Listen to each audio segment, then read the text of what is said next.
اتصل بي أحدهم من فترة، شاب سبحان الله كان حزينا، قلبه يتفطر يبكي، يقول يا شيخ عندي قصة حدثت معي لو حدثت بها. قلت هات تفضل. قال هو طبعا شاب سوري في تركيا، التجأ إلى أحدهم لكي يعمل له بطاقة بشكل نظامي، أوهمه أنها يعني بشكل نظامي.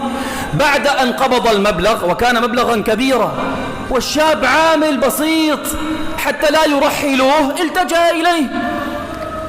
بعد أن أعطاه المبلغ حضر رقمه، اتصل به مغلق، فراسله من هاتف آخر من رقم آخر، فقال له يا فلان اتق الله ألا تخاف الله موعدنا يوم القيامة.